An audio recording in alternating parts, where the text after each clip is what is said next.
Welcome to another edition of Carnivore Bites. I'm your host, Jeff Sherman, along with the esteemed Dr. Eric Lopkin. And really interesting news. I think it just came out today, the census data and how that the implications on our electoral process.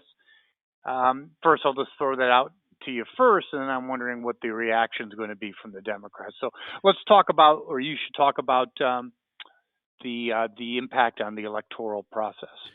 Yeah, the numbers actually came out on Monday, and what we have seen is a loss of seats in liberal states.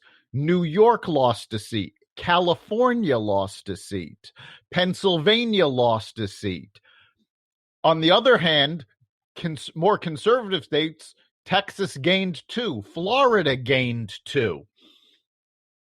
Yeah, and what's interesting to me, before you get into the political ramifications, doesn't that speak volumes of people voting with their feet? I mean, I know it's ancient history. 50 years ago, people were flocking to California.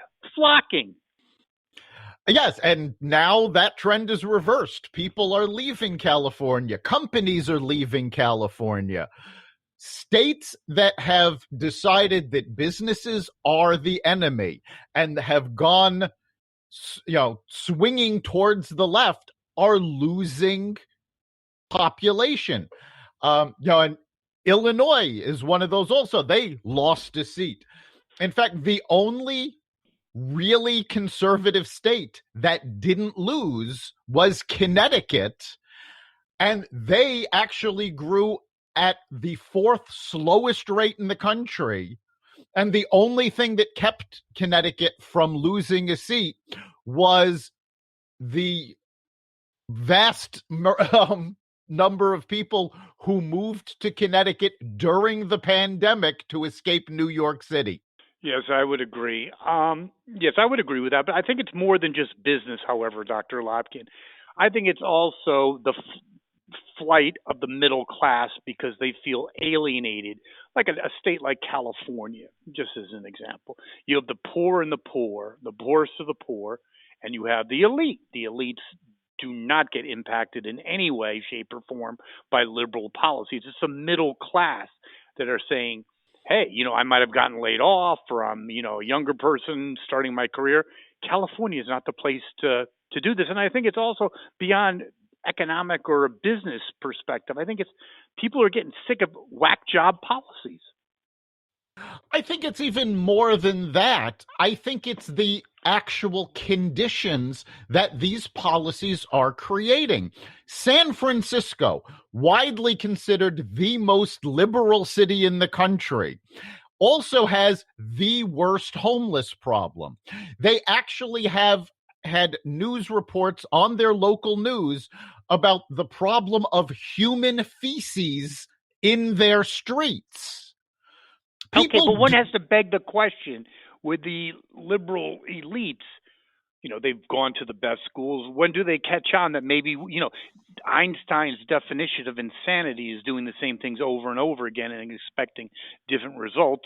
Isn't that happening right now? I mean, isn't this the definition of insanity? You've had 20, it's not a year, it's not 4 years, it's 20, 30 years of these policies. And you've gone for instance, for California, you went from the richest state in the union, the land of milk and honey, to the land of U-Haul.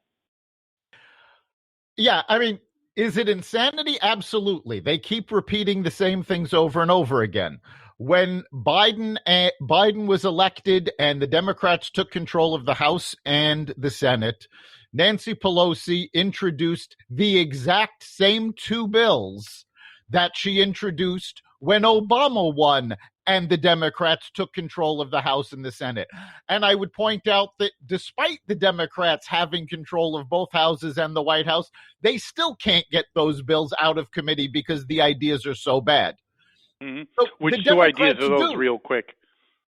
Statehood? No, they weren't statehood. It doesn't make a difference. I'm blanking on what the bills were. We talked about it on an earlier podcast, so our listeners can go back through the archives and find out. But yeah, Well, they do the same thing over and over again. And this is actually why the House pushed through the bill to allow Washington, D.C. to become a state, because they desperately need now to bolster their ranks, because their strongholds have lost population. What's the chances? I mean, God forbid that does happen. I think it's still a long shot, isn't it?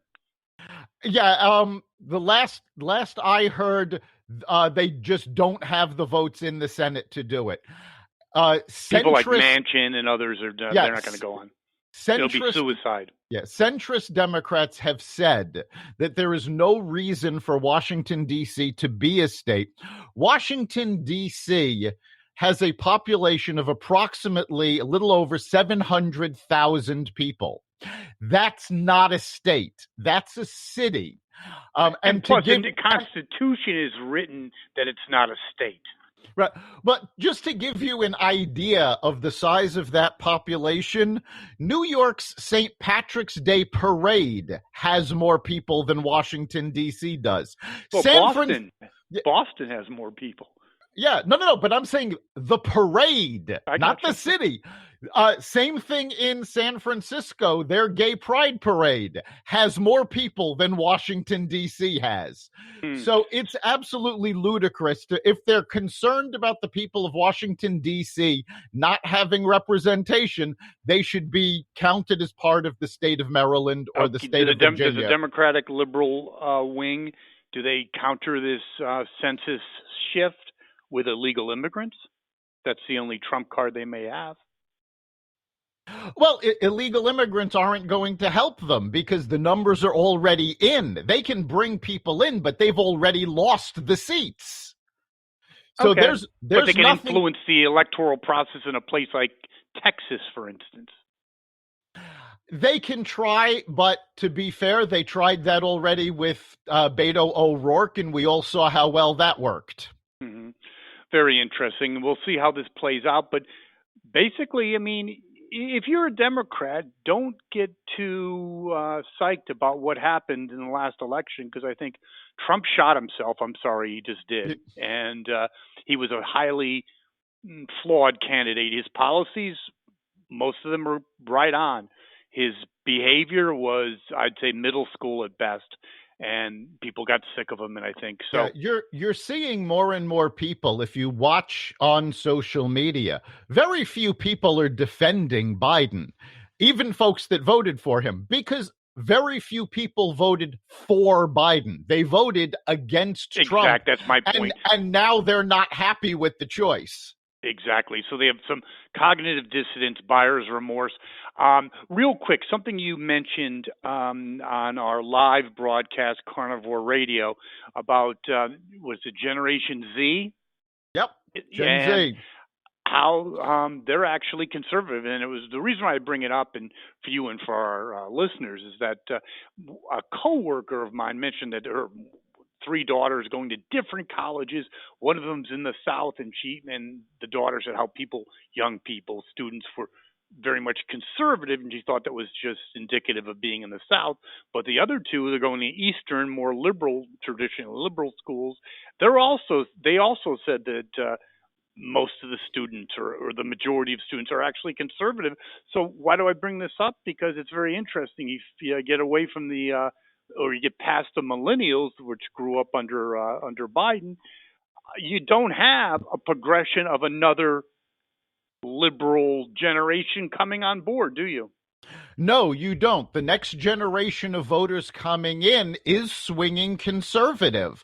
And the fact of the matter is, it's partially because they've actually seen the results of these liberal policies, but a big part of it is actually just they are sick and tired of the whining of millennials. The millennials are actually shooting themselves in the foot because they are aggravating other Democrats, other liberals.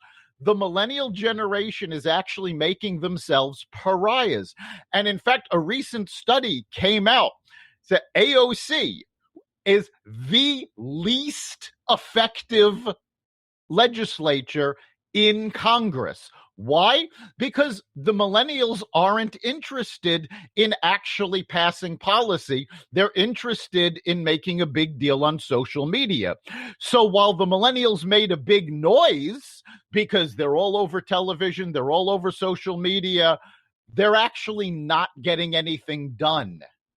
Interesting. Well, very interesting edition of Carnivore Bites. Thank you, Dr. Lopkin. Thank our listeners. Unfortunately, we will not be live this Friday. We'll be certainly back with Carnivore Bites and Carnivore Radio next week, won't we, Dr. Lopkin? Yes, we will, and we'll see you then. Thank you. You've been listening to Carnivore Bites, part of the Exvadio Podcast Network. You can catch us every week on carnivoreradio.com, exvadio.com/podcasts, the Apple Podcast Store, Google Play, Spotify, iHeartRadio, and wherever you find podcasts.